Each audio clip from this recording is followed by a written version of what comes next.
and the omnibus. So I was forced into the Archers when I was a child. And look, it's come back to bite me later on. I'm awash with this stuff. The Archers is the world's longest-running radio show, with more than 15,000 episodes broadcast.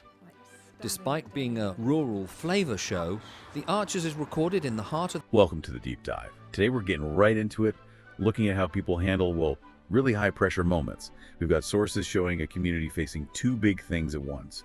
One is about closure, a really final thing, and the other is about complicated new beginnings. Exactly. We're looking at what you might call emotional logistics. You know, how do people actually manage the practical side of things when emotions are just overwhelming? And these sources give us two really different pictures. We've got Esme carefully planning through her grief for her father's funeral. And then there's Chris navigating the tricky conversation needed for a new relationship, both trying to find some order, really. It's fascinating, isn't it, how people cope? It's like a snapshot of these really intense, necessary talks happening almost side by side. Let's start with Esme's father's funeral. It's obviously incredibly sad, but right away, there's this little spark of community warmth. Yeah, it seems she was bracing herself, actually. Her dad was apparently quite reclusive, so she was worried maybe people wouldn't show up or had forgotten him. But she's genuinely surprised by the decent turnout. Right, and Alan steps in with that bit of comfort, saying something like, most people are decent and thoughtful. You know? It's like, okay, sometimes the support system actually works when you need it. It shows up. And what really strikes me is how Esme uses all the planning, all the practical decisions, almost like a way to cope. Every choice she makes feels like her taking back a little bit of control on a day that's fundamentally about loss of control, you know? Yeah, absolutely. Think about those specific details. She decides against riding in the official hearse car. Says having a car just for me would be wasteful and also a bit lonely. That's really telling, isn't it? It's not just about money. No, it's about connection. She's kind of pushing back against the bits of ritual that feel empty to her. She wants something real. And she arranges other things too. Neil Carter provides the bell.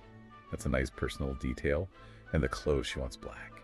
She even comments that her dad would have hated that trend for bright colors at funerals. Exactly. She's making sure it reflects him, the actual man, not just some generic idea of a funeral. It's her way of honoring his specific personality.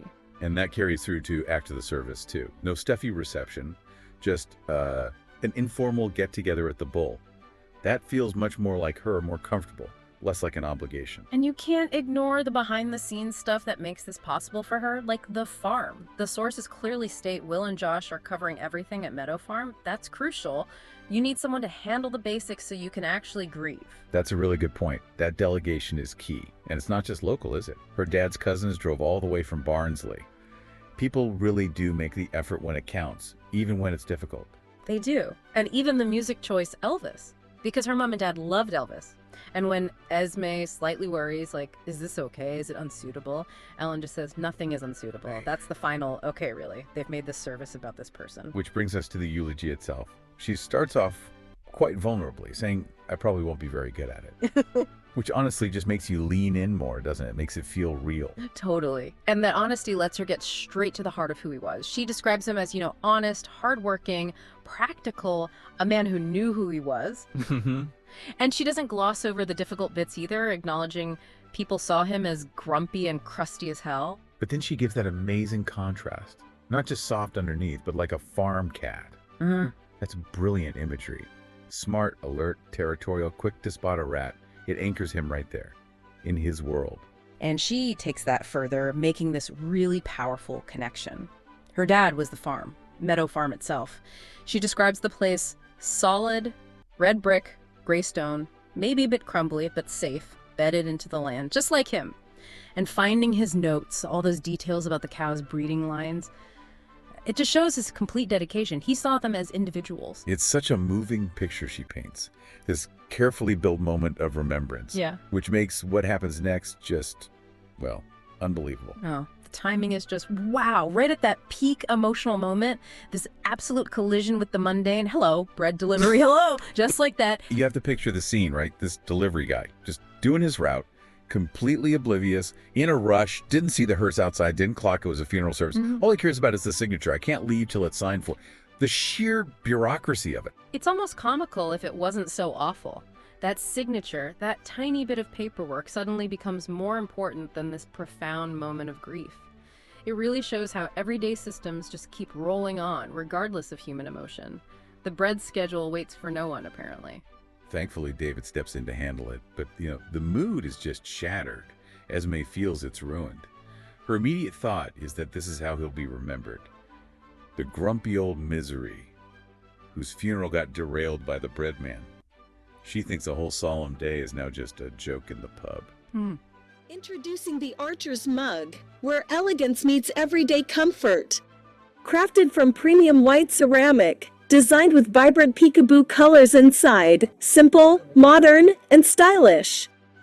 Start your day the Archer's way, with warmth, familiarity, and the comfort of voices you've come to love. As the stories unfold on the Archers, let this mug become part of your daily ritual, a small reminder of life in Ambridge. Practical for every home, dishwasher and microwave safe. Available in 2 sizes, 11 ounces and 15 ounces, designed to fit your lifestyle. Enjoy your favorite drink in a mug that connects you to Britain's most beloved countryside story, The Archers. For more information, and to order your very own The Archer's Mug, follow the link below, and make it part of your daily routine. It really highlights how fragile these carefully constructed moments are, doesn't it? Okay, let's shift gears completely now. We're moving from that very public, ceremonial disruption to a much more private, but still really high-stakes conversation, preventing relational chaos, maybe. Yeah, the tension feels different here, doesn't it? It's relational, not ceremonial. We find Chris, and he's actually busy with something very hands-on, finishing a woodworking project, a handrail for Laura Loxley. The source mentions the details, the barley twist, and the curled ends. He's focused on craft, on fixing something. And then Alice turns up. She's there for something practical too, picking up Martha's lost pink scarf, a very typical co-parenting errand. Alice mentions Martha had a good time at the fireworks, and crucially, liked your friend too, Ely. And that's the opening. Right. Chris is clearly a bit awkward about it, worried about jumping the gun, as he puts it, but he knows he needs to be upfront. And he explains the friend was Carly. Oliver's Carly, apparently. A familiar name, a blast from the past, now a gym instructor. And he dives right into the awkward history, which I think is quite significant. He admits he first dated her years ago, partly to wind your mom up. Owning that past behavior, that sort of immaturity, seems important here. He's showing Alice he's trying to be different now. Absolutely. It frames the whole confession. He's not trying to hide anything. His main concern seems to be how this affects Alice and, critically, Martha. He explicitly says he doesn't want Alice thinking he went behind her back or was being irresponsible around Martha. It's all about maintaining that trust for co-parenting. And he immediately sets a clear boundary. This is the logistics part of this conversation. Yeah. He promises, I won't have her stay overnight if Martha's there. Obviously, it wouldn't be fair to either of them. He's trying to manage expectations and prevent future problems before they even start. It's proactive boundary setting. And it works, it seems. Alice takes it calmly. She actually appreciates the heads up. That communication is key for them. She even adds that Carly was always nice, which kind of smooths things over. Chris reassures her he'll take it really slowly and won't even see Carly while Alice is away in Scotland. It's all very managed, very considerate. So putting these two stories together, wow. They really show the pressure of trying to stay organized when life just happens, They really do. The funeral story, it shows how even the best laid plans, all Esme's careful arrangements, can just be sideswiped by something completely random like the delivery route. The sacred moment gets interrupted by the purely functional, the bureaucratic need for a signature. But then the other story, Chris and Alice, it shows the flip side. How vital that careful communication, that heads up, is to stop things falling apart from the inside.